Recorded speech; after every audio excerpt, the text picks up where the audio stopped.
Hello,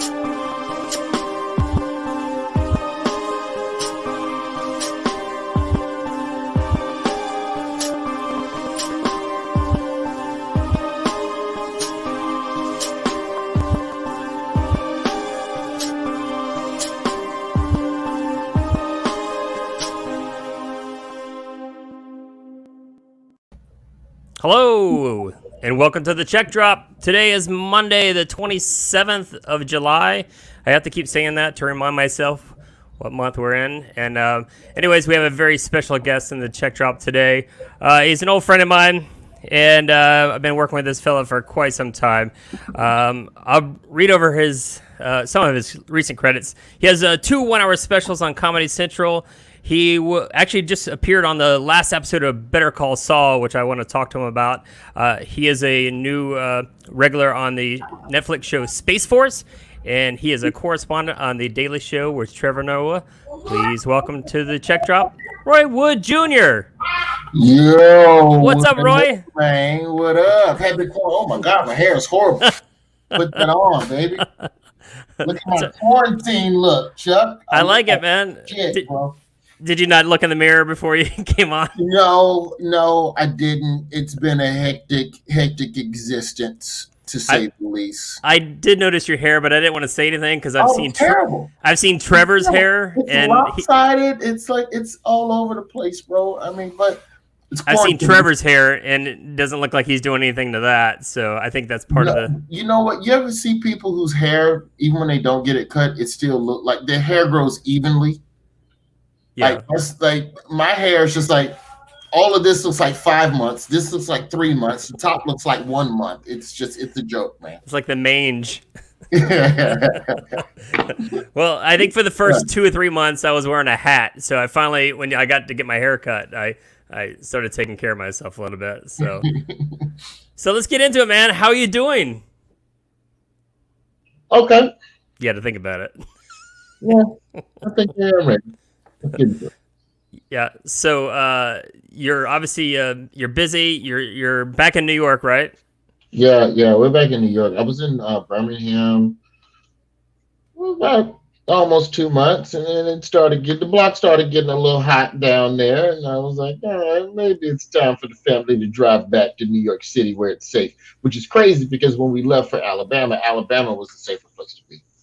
Now, did you go there just to hang out with your mom, or was just the New York was too hot and you just felt like you needed to go out? Nah, it was mom time. We had an aunt that passed, so we needed to be close to her, and that would keep her from going to Mississippi to the funeral and like you hate to be in a situation where one funeral turns into 4 or some crazy shit. Right. So, and then also, my kid, my boy's 4 now, so he needs yard, he needs space, he needs place to really run around. So that proved to be useful. I'll just put it that way. Is that a game plan for Henry down the road, like to move out of the city to get that yard? I don't know. You know what's crazy? More space in the house. Yes. The only yard space, you're talking Jersey. Like if you're trying to compare it to the South, it's Jersey. Brooklyn, maybe a few spots, but Jersey is the only thing that offers any semblance to a sidewalk and a school zone, like that type of shit. But yeah, I don't know, man. We'll see what happens after the election. Are you willing to commute for the Daily Show? I would be willing to commute in exchange for my son's space, yes. But the problem is that where we are right now in Harlem, I get home fast before I go back out and do shows and do sets around the city. So if I'm not on the average day, if I'm not on the Daily Show, I can be home around 6, right? Okay. With my first spot not being until 8. So that buys me about 90 minutes in the house to do dad shit. I get all the time in the world in the morning. The morning is no problem.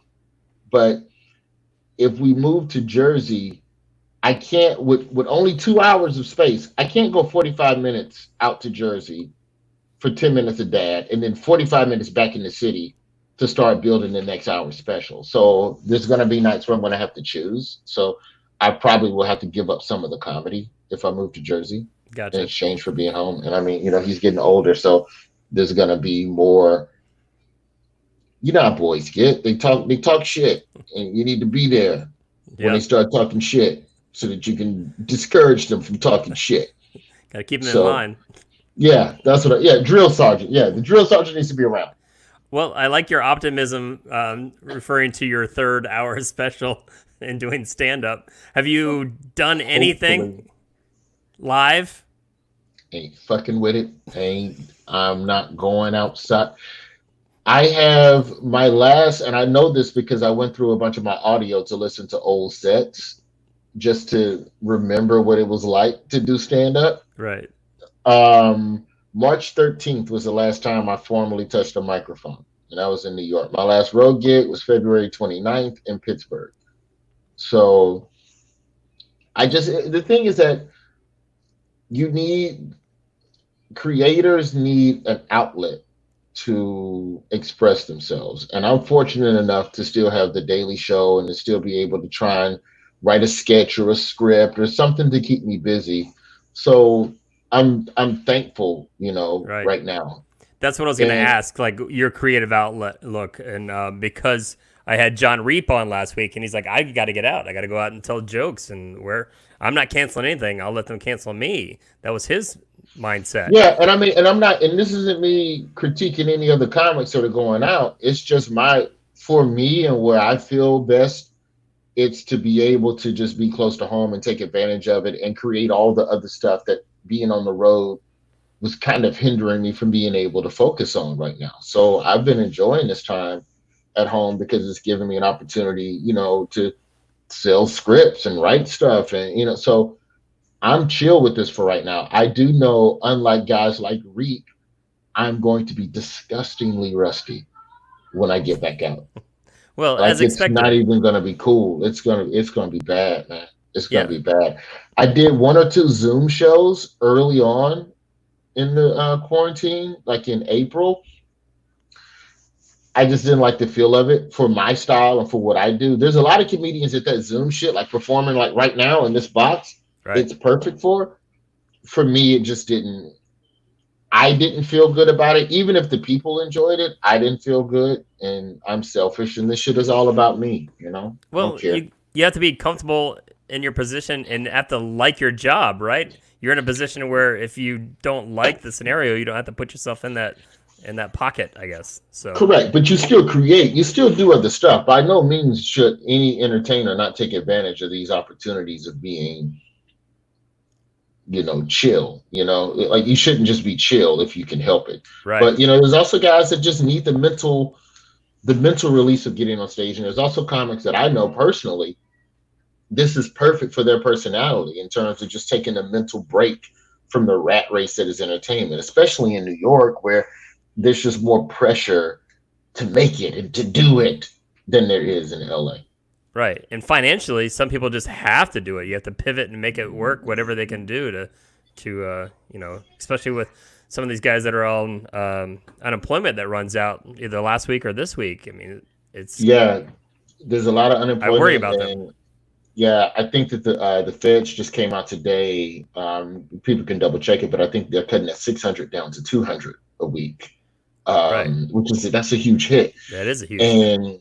And so there's a lot of comics that are in a lot of different situations. Thankfully, the cool thing that I have seen happen, is that they created funds, for comedians to be able to apply for grants. Comedy Gives Back was one of the charities we raised money for early on in the in pandemic. Right. And like all I you have to be is a comedian with some verifiable gigs. Like, you don't even need credits. You just need to prove that you out here in the struggle the same as everybody else, and they give them money. check stuff from the Giggles Comedy Hut or something. I don't even think you need that. I think you just need a flyer. Fuck it. Just go on Photoshop, make you a flyer of yourself, post date it, Well, predate it. I remember that you did that Comedy Gets Back with like everyone under the sun, and I remember I said something on social media how it didn't work because it kind of was a train wreck as far as the I guess making it mold and be successful as far as making it look funny, because you see the comments and I know you did a great Yeah. job trying to host, and Well, it was also the first 3 weeks it was very new. Yes, I think there was and no. figuring out Zoom, and there was a lot of tech fuck ups and all of there was a lot of that going around. I think they still ended up getting like about 300,000. Imagine how much more money they could have raised if we like Did it if again. we did come to get back now. Oh, Yeah, bitch, do it we have now. 600,000. You should do it like a round two. I mean, because I think I started watching it. Howie Mandel didn't know what the hell he was doing right when he started. I was like, this is not It going to was end well. literally watching comedians learn Zoom Yeah, I feel in that way. exchange for charity. And we did it. We got money. We raised money for other comedians. But yeah, it's been an adjustment being at the house more and figuring out the work life balance.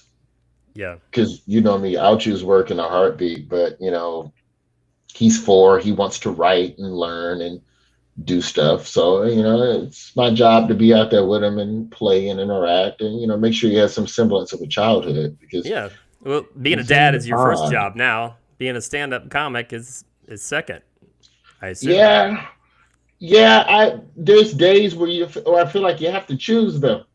Like I don't think you get to do both in a balanced capacity at all times. Like not when you're a traveler. Like you just don't. So I choose father more than comic Yeah. these days because I have the luxury to be able to. But there's still days where I'll just tell my girl, look, I just got to go in that other room. Don't nobody come in there for 5 hours. I just got to write some shit and watch something. And Yeah. Well, or I've met her a few times, and it's a very good support system you have there on that side, and that helps. I mean, if it was just you, I mean, I know you very well, and I know you need a good support system around you. Most of us do. So we'd be useless without our spouses yes, or significant others. yeah, So man. yeah. So what you said you're writing some scripts and such. Do you have anything new coming down the pipe? I love that you kind of got a couple things in before all the COVID shit hit. So like I kept seeing your face pop up like on Better Call Saul and then Yeah, Space Last Force. OG. And you're Yeah. so humble, you would never like tell anybody until it just dropped, and it was just Well, it was also in the middle of like one of the largest reckonings of race issues in our country's history, and I didn't want to be the guy on the timeline in the middle of George Floyd and Breonna Taylor. Hey y'all, make sure you watch me on Last OG. I would be able to Tiffany Oh, yeah. Haddish. I forgot about that too. Last OG. That's I a mean, big move. yeah, But no, it's just I'm blessed, and it's just good opportunities to be able to be working. Before we shut down, before Viacom and Comedy Central shut everything down, I sold a script with this young woman, Danny Fernandez, over to HBO Max that I'll be executive producing, okay, and it's just about a young lady surviving a suicide attempt and figuring out her life after that. And it's a comedy, first of all, but it's cool to be in a position now where you can try to work with other people and go, that's a good idea. Maybe we should try to get that, and let's work together. So, and then also, man, you know what I figured out? There's more longevity behind the camera than in front of it.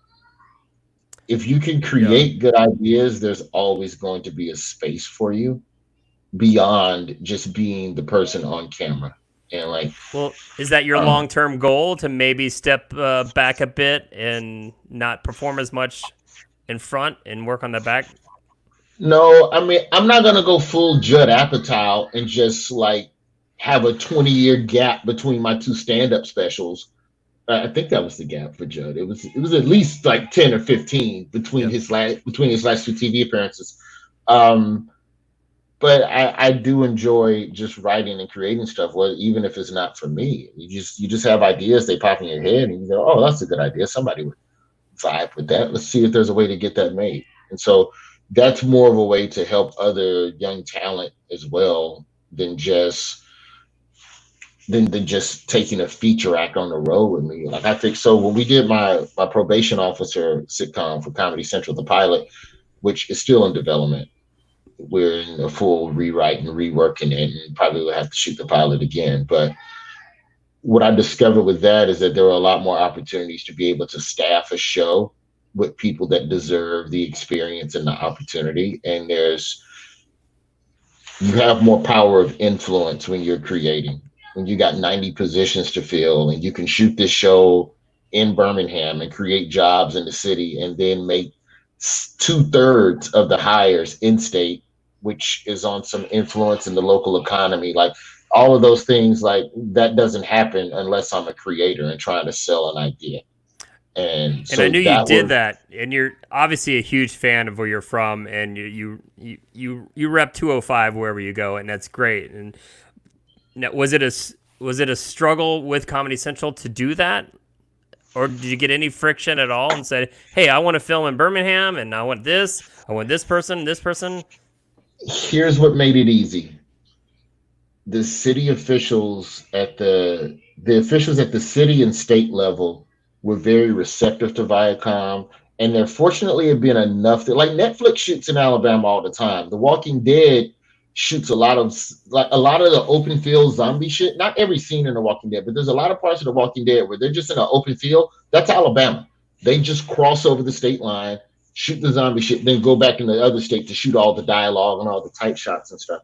So the state isn't primitive. We're not using fucking Canon 35 millimeter hand crank Insta cameras to make movies. So once that conversation was had, and you started looking at the price differentials and tax cuts, and you hire locally, which gives you more cuts, we were able to put together a production that was dollar for dollar, close to what Atlanta does. And I'm not going to say it was as cheap as Atlanta. It wasn't, but that's also a testament to Comedy Central taking a chance on a show in a new land to tell a different story. Tell a different story, you got to go to a different place, man. And even with like all these conversations around inclusion and you better have this many black people on your shit or else. We had those conversations 2 years ago about this show. Before it was cool, we had a black woman director, black cinematographer, we had black first ADs, black top to bottom, and like that part of it, there was never any pushback. There was never a wrinkle. We shot in the middle of the civil rights district. Nice. 3 blocks from where Dr. King was in jail. So to take a sitcom and just roll it up into a city like that, it wasn't a small task, but it didn't take a lot of convincing once everybody understood what was going on. And then also on the Alabama side of it, I had to convince them a little bit. I'm from there, and I feel like there's enough love for me in the community at the crib, but Alabama's also tired of being made fun of and being made to look stupid on camera, and you don't want to be the mayor or the county commissioner who greenlit the show that made the city look stupid. Did they have to see the script, the pilot in advance to kind of sign off on that? They asked for it. We legally couldn't give it to them, but I did have a meeting behind closed doors, and there was a conversation about what the fucking. Gotcha. We're gonna make you look good and not bad. We're far enough away from it. I can say this.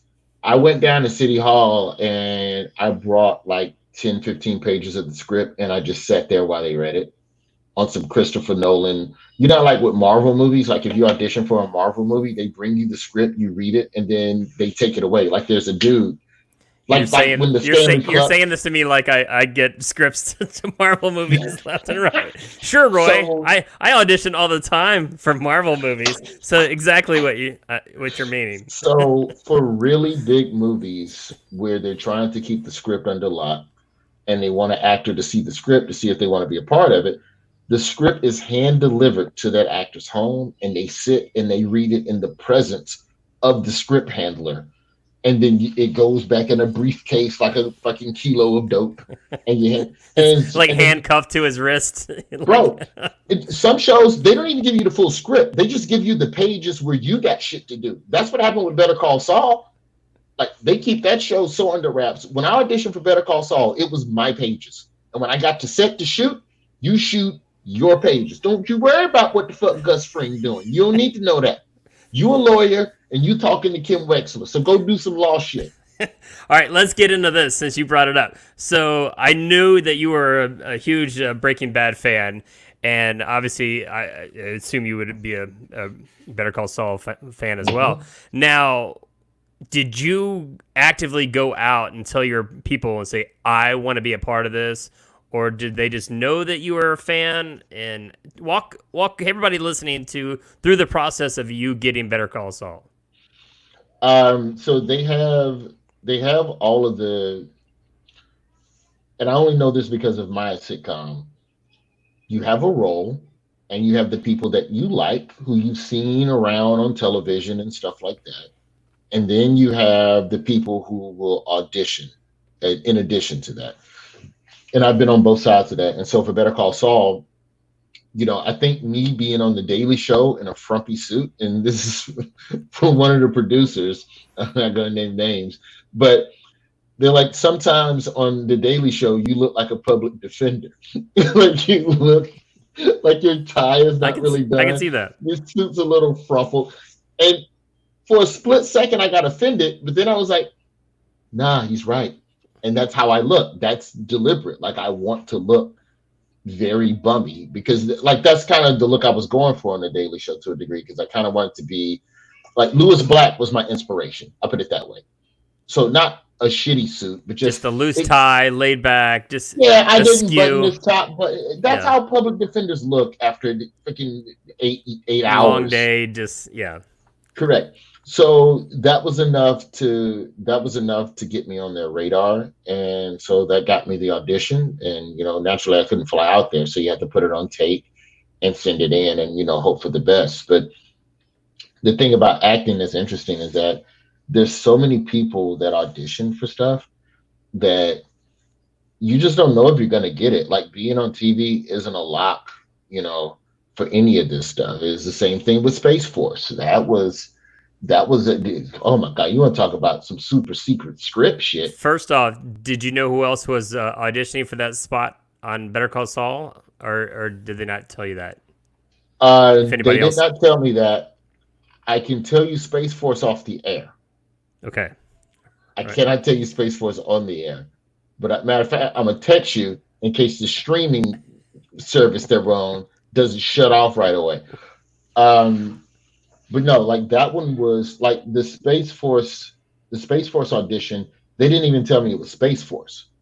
Like, that's how, hey, look, this is a role on a show. You will play a military guy, and this other guy you will discuss. And it wasn't enough in the script, in the pages that I was in, to put together like, oh, this is Space Force and that's Steve Carell. Well, how do you know that? Like, going into a project, to whether it's going to be worth your time, if it's going to be a shitty project, that, like, not to say if it was just you as the star that you wouldn't, like, do it, but, like, obviously if they told you more information as far as the cast, because that cast is amazing. Everybody, John Malkovich to Carell to you, and I mean, there's so many great names in there. So that obviously, if they had told you that up front, you'd be like, hell yeah, sight unseen, I'll audition for it.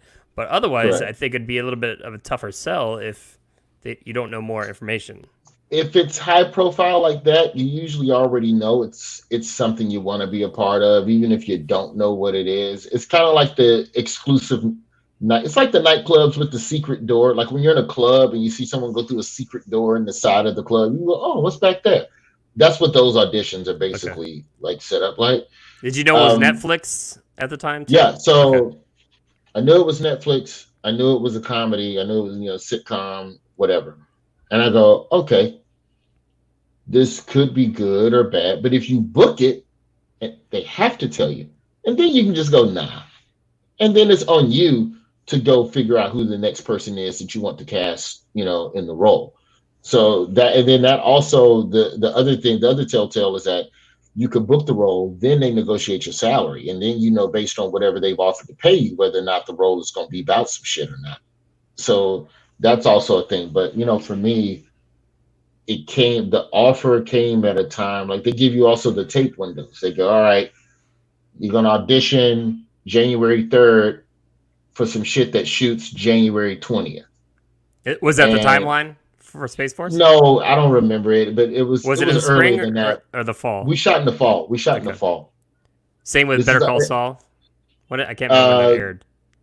Saul we shot before. No, Summer. Saul we shot before that. I remember. I tell you this. We shot Better Call Saul around the same time as the Popeye chicken sandwich craze because I remember being upset that Albuquerque's Popeyes was too far away for Grubhub.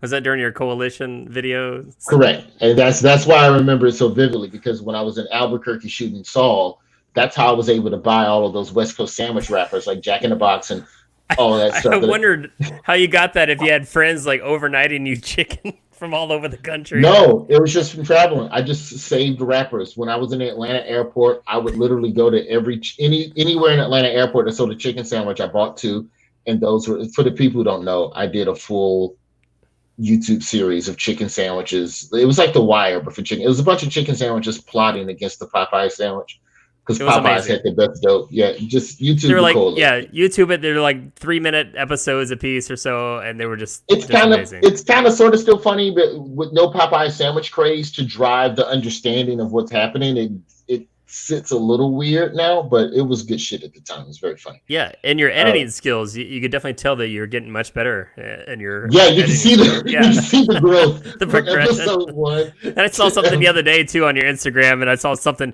like an image, like a font shaking. And it's like, whoa, Roy's getting technical now. Yeah, I'm learning. Dude, a lot of time on my hands. Man. Right. A lot of time. No stand up. Learn other stuff. Educate I'm trying yourself. to learn Photoshop. I'm a decent editor. I mean, I'm not going to cut Hollywood films, but I could cut together my own joke 60-second shit for my social media because I like knowing that stuff so that I know when somebody's fucking me when it comes time to pay somebody to actually do it. Right. You're like, I did this in 45 seconds, and you were charging me 200. This is bullshit. Exactly. Yeah. I know this is a 30-minute job and it took you a day and a half. You are trash. Right. And you're milking me. I'm starting to get to a point now where I'm sending graphics requests and hiring people through a third party. You know, there's a woman that works for me she's the only person that works with me right now with my production company. And I send things through her and no one even knows that it's for me. And you'd be surprised how much faster people turn stuff around. Like it's just, it's weird.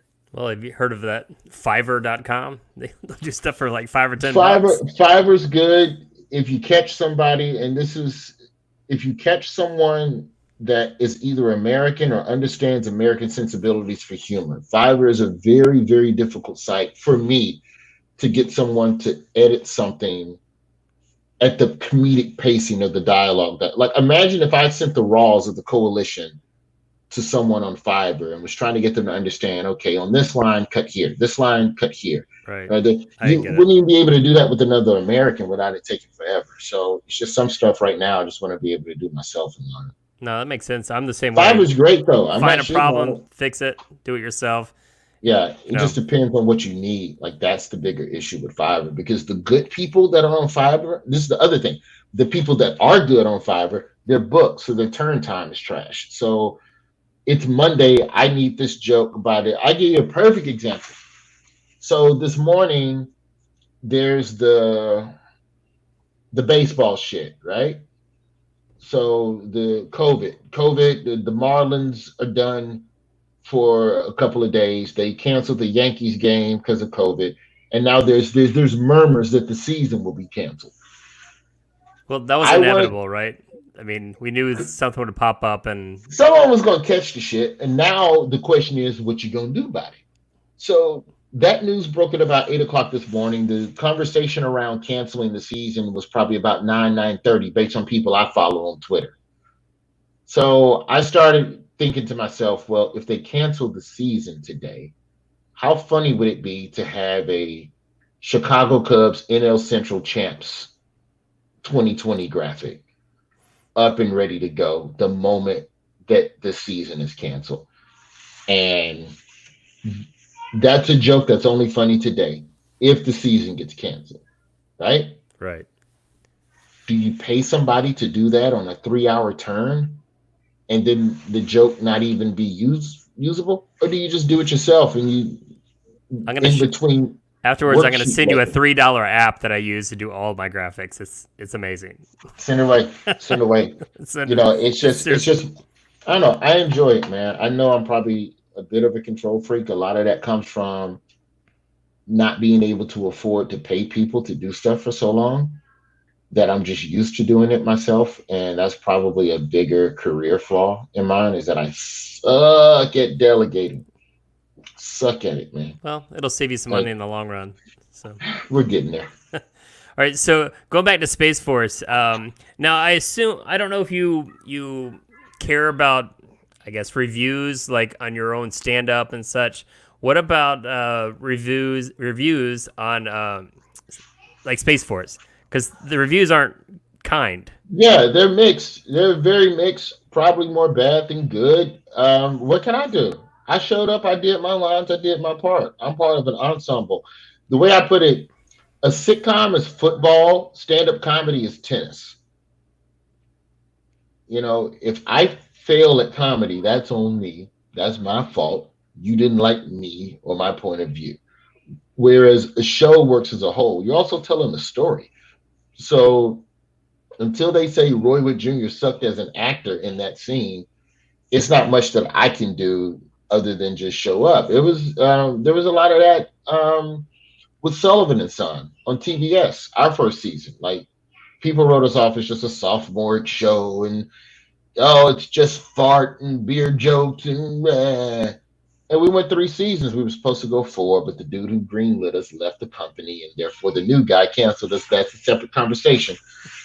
There's a lot of stuff that people don't like that critics don't like that people love that continues to get renewed. I think the verdict is still out on Space Force getting a second season. I hope they I get heard one. it got it.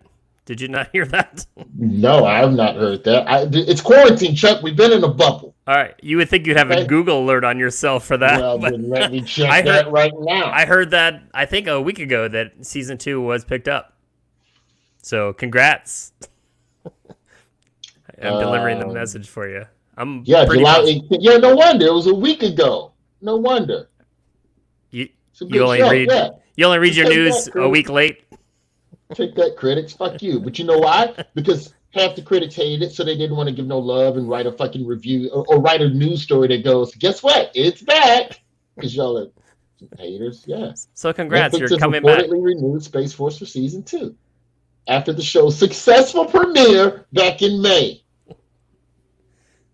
It's funny that I'm Sadly. delivering that news to you. So you're Netflix gonna get doesn't paid care again, enough. Roy. Netflix, I don't know. My character is not like he's just a recurring. My character's in the army. This whole show Okay. has eventually got to go to the moon the way they're writing it. So Yeah. sooner or later, I'm gonna get left on Earth unless I change branches of the military. All right. Netflix doesn't care I'm about only ratings. 2 Netflix care episodes about when in. young people watch it. I'm only 2 episodes in. To be honest, it was a little bit of a struggle. So, I mean, I'm gonna go Well, watch it because I love you. well, So, thank you, Chuck. Thank you, Chuck. so you mentioned Sullivan's Son, which is a great show. I love that show. And I mean, do you think like sitcoms like that are dead? They'll never come back and be popular We on were say edgy. network TV? We were edgy. There would have to be an adjustment back to it. I think right now when you talk about change, there's going to be an overcorrection in PC culture in terms of what jokes are acceptable and what jokes are fun to be made. I think eventually what we'll see is that, and for the people who didn't see Sullivan and Son when it was on, it was a huge cast, 10 people, every person a different race, everybody got ribbed no matter who it was. If you go on Steve Burns' Instagram, he posts a lot of old clips of the show. I think if you're making Steve, a if you're show, listening, I want you on our show here. So I reached out. I'm still trying to get him on here. I love Burns. Burns great. Um, I think that there will eventually be a place for shows like that. I mean, if you look at Tim Allen's, was it Man with a Plan? Or that's not the show. Wait. Is that the show? No, that's Matt LeBlanc. Man with a Plan just got canceled, but it got another season last year. Tim Allen's is the other. I can't think of it, but Tim Allen had a sitcom that's very right wingy. It Right. flirts in that world or whatever, and there's an audience for it. And people think that networks are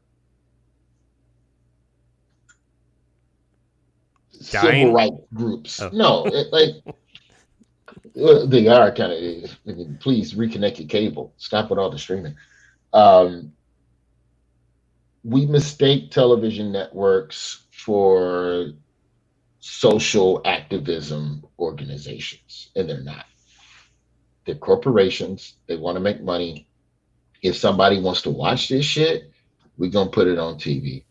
And I think right now, could a show like Sullivan and Son exist in this climate? No. If that show came out today, people would have a problem with it. But that show was of an era where there were a lot of shows, telling different jokes that most shows wouldn't tell now. I don't think so. I don't think shows like that are gone or done because comedically speaking, there's a lot of comedians that tell jokes that people ain't feeling. They sell tickets. They still eat very, very comfortably on the road. So there's clearly an audience and an appetite. And for whatever there's an appetite for, there's going to be a channel eventually that'll put that stuff on TV. But it'll come after there's more of a reckoning of understanding what the right thing is that needs to be done by people, in terms of representation on TV, stuff like that. Yeah, I totally get it. Hey, pivot a bit. You put out an article in Vulture magazine on March 16th, and I think it was titled, "It's Time for Stand-Ups to Prepare for the Worst." I feel that you were ahead of the curve in kind of laying out the template of what the hell's going to happen and what's not going to happen as far as work-wise. And you mentioned that obviously entertainment was a disposable income, and man, you were so right. You hit it right on the head. If you look at the order in which cancellation started in this country, it was all fun shit. It was concerts, and then it was amusement parks, and then it was theaters and amphitheaters, and then they were like, all right, no more going to the club, no more bowling alleys, no more professional sports, no more Disney World. You know what? No more restaurants. Just go the fuck home. And like everything that closed initially was just shit where you just go to hang out. And so comedy is on that list. Comedy is some shit you do to go, let's eat. I like to laugh. You like to eat and laugh? Let's go to a comedy club. And it's not to say that the art and the occupation of comedian is not important and relevant in our society. But when you look at a country that is facing, I think we're approaching 40, if we haven't passed it, 40 million people unemployed. You have plenty of people dying. And there's people that are financially going to be wrecked for a minute off of what's happened. Spending $25 to come see me tell a chuckle might not be at the top of your priority list for a little while, And so I just think that you couple that with the comedy clubs and the comedy clubs trying to get people out. And I just feel like the only thing I feel like I was wrong on, or at least didn't predict, was outdoor shows.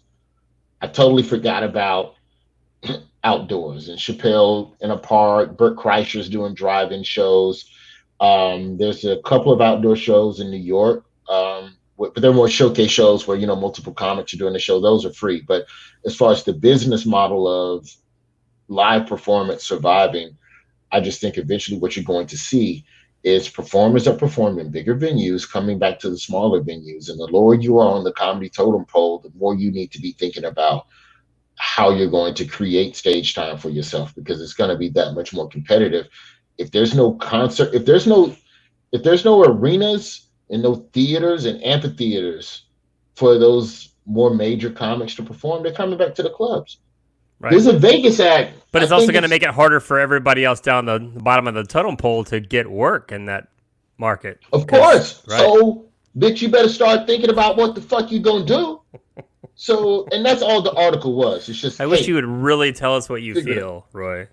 Just like there's a guy. I'm gonna mispronounce his name because I've never gone to a show. My aunt's gone twice.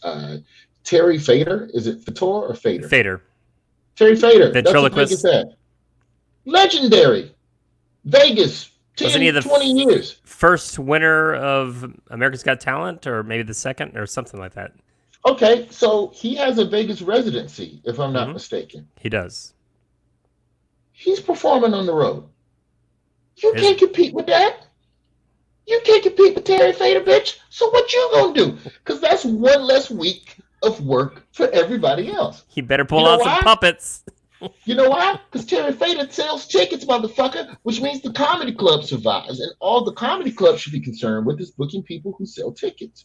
Not people who he's funny, we should give him a chance and slowly build him in the market. And maybe on the third trip through, he'll sell. No, fuck you. You can come open for Terry Fader. How about that, bitch? Now, So so you mentioned the outdoor shows. I mean, historically, as far as an agent's perspective and the talent's perspective, it's like the worst show ever for, going out and trying to do stand-up comedy. it's the least conductive atmosphere for laughter. There's no roof, I there's no know I've wall. I've booked you on a few of those back in the day in the Bitch, college market, but you booked me at Chattanooga State. Let me tell the streets this story. yeah. Is this going to be one of Roy Wood Jr.'s best gigs or worst gigs? Oh, this is terrible. All It was right, a terrible perfect. gig. Shout out to Chattanooga State for bringing me and paying me. I think it was like $900. And I don't know. This is like this is in the early. This is one of the first gigs we booked, as a matter of fact. And I remember being scared because I thought every gig was going to be like this. Chattanooga State has this outdoor area where you can walk to and from the parking deck to the student union. They put a microphone in the middle of the walkway. They give me the mic, and it's parents. I don't know, but there's a bunch of adults with children also here, and there's a radio station van 200 feet away with the truck of speakers, and it's cranking fucking. And What I go time of over day to is this? this is 11:30 in the morning, and I'm supposed to do an hour, and the organizer comes over like 11:15. Okay, well, there's no people here yet, but we figure once you start, they'll see the show has started and they will stop and they will gather around. I go, okay, cool. What are we going to do about this truck?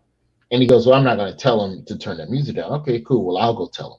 So I walk over to the radio truck. I go, hey, man, I don't know if they told you, but I got to like tell jokes right over here beside your truck. Would you mind turning down the rap music just for a minute? I like rap, but would you mind turning it down? And the DJ just looked at me, go, you got a job to do? I got a job to do. And he turned that shit up. And I went over and I bombed. I bombed for 20 minutes and then the announcer just came over and got me. He just went like slowly ushering me to the side of the stage and he handed me my check, which was the only thing that mattered to me. And he just goes, we're going to regroup and we'll get back to you. And I've never performed at Chattanooga State again. Was this also the time that it started raining and there was a Halloween costume contest? That rings a bell somewhere in one of the horror stories that you had told No, me. no. I think was that Dayton of Ohio? Was I that don't one? know. I, I'll, You would I'll remember more than I would. How no, many that one how many doesn't jump college up. shows do you think you did for me back in the day?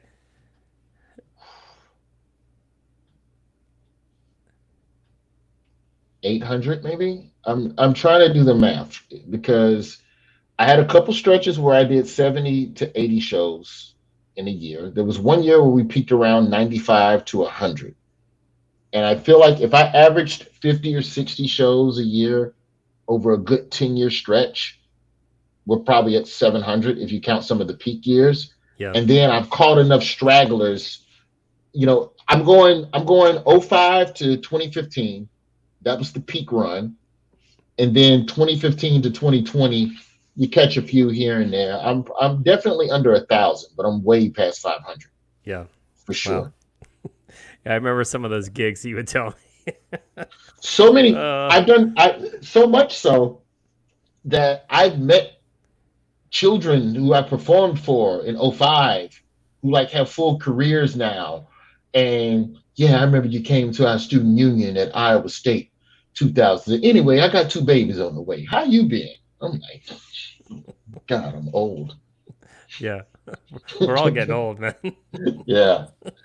Oh man, if you you got so much on your plate. I mean, what's next? I mean, what do you want to do that you haven't done yet? You've done movies now. I Um, saw that you did. What's the movie you did with like Legend of Dick Dong or something? oh, Legend of Dick Long. Dick That Long. was an Alabama-based film. Okay, I haven't seen They that were yet. I trying want to to. see it. I cannot spoil it for you. It looks crazy. It's a very dark comedy. Two guys are trying to cover up the death of their friend in a Okay, small southern town, and when the secret gets out, it's all about them covering it up. And it's and you play like a mortician or something on yeah, that? I'm a doctor.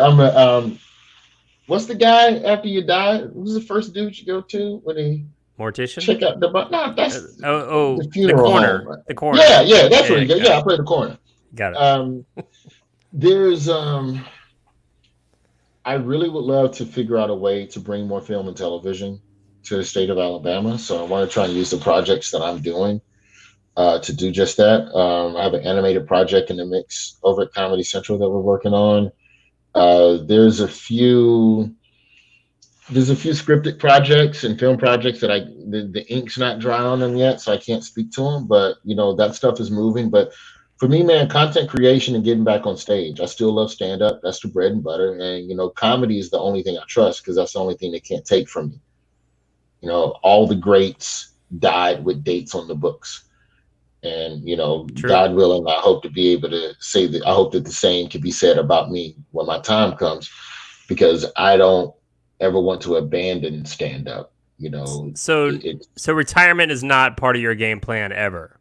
no, I'm taking this little sabbatical right now to get some other stuff off the ground and get some film and television, get my production company underway. But outside of that, no, I could get fat, I can get uglier, I could be just more, I could have the worst crises in my life and it's still usable to put on stage. And that's the game plan.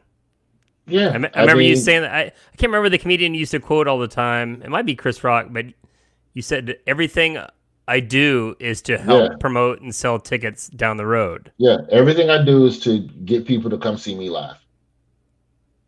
That's it. Yeah, But not right now because COVID. for future. but for future, come see me in 2022 when we got that second batch of the vaccine. Don't take that first batch of that vaccine. That Well, shit, I asked man. that question this weekend, and I got mixed reviews on whether or not you would take that first one or not. You kind of look at it like, don't download that first Windows 10. Hold on, No, you got the no. glitches. You You don't walking want to around like this. glitch. You start growing extra appendages and stuff. The concept of that whole concept is just crazy to me. Let me give you a little bit. Let me give you a little bit of the disease, and you won't have that disease. I'm like, okay, I guess. Um, so Comedy Central has been really good to you. Obviously, you just mentioned an animated project in the works. I know you did Crank Yankers as well, which you were known for many years Oh God, for yeah. doing some pranks and such. I wish you would bring those back. I know you're busy, but those were epic and Comedy Central's been really good to you. I remember we had the conversation too about why no Netflix special, and you're like, "Hey, I'm bringing going with the guys that brought me to the dance." Yeah, yeah. I mean, 'cause Comedy Central actually offered me one when nobody else gave a fuck. So, stay over here for a little bit. To the prank calls, that goes back to the Sullivan and Son question. What made those prank calls good was my ability to say whatever the hell was on my mind. And most of those, I'm 41 now. Most of those prank calls were recorded from 21 to 25 years old. It's just a 4-year stretch of pranks, and I stretched it out to 3 albums. Right. But they still listen to them to this day. But to do them requires a level of don't give a fuck that I don't possess anymore. And I know this because I tried to do another prank call album when I was like 37, 38 years old. And I couldn't find it in my heart to say these terrible things to old people and black people. Like, the pranks are funny, but some of the stuff I was saying was very brutal. And the stuff was coming off the top of my head, which means you just have to be an inherently callous person, just in general. You're to the do a first prank call. caller that you call them back afterwards and apologize and Yes, send them a present. yeah. And so I don't know. It was like that dude at the beginning of Top Gun who just resigned from the Air Force because he was just like, it ain't in me no more. And he took his wings off.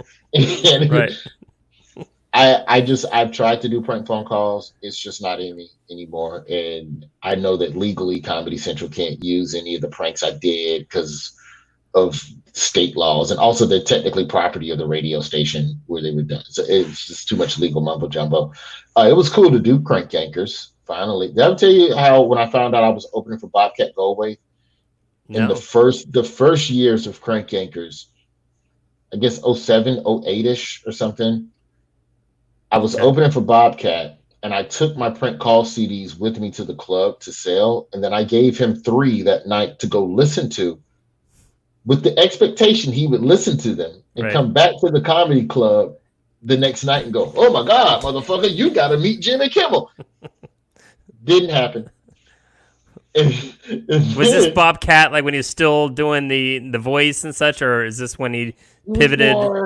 he was more subdued and was pivoting. He was on his producer shit. Okay. And so I was like, hey man, the next night, like just I was so new. Did you listen to him? Did you listen to my CD? Did you listen to it, Mr. Bobcat? He goes, no, man, but I'm gonna get to it. And he never did. Yeah. And years later I got on Crank Yankers, thank God. Well, That's how the game works. it doesn't surprise me. Well, this is the point of the show. This is the check drop. You know what that is, right?